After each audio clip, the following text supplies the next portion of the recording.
bicho vai pegar!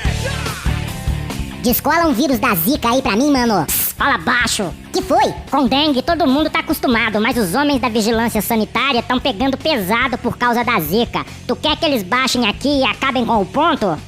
Foi mal, mas tu tem aí ou não? Velho, eu tenho dengue. Dengue eu já tenho. E não tá bom? Dá mais onda não, me dá Zika aí que falaram que o bagulho é louco. Velho, na boa, o Zaed tava tranquilo, a epidemia de dengue comendo, as autoridades dizendo que tava tudo sob controle, tá ligado? Ninguém tava nem aí com água parada, caixa d'água, mas tô vendo muito mosquito sangue bom dançando por causa dessa bosta dessa Zika. Só quero ver qual é. É assim que começa, depois tu vai querer mais.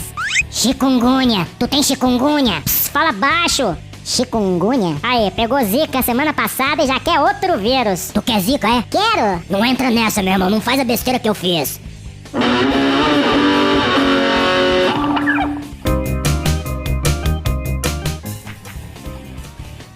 Qual é a desse chikungunya aí? Cala a boca.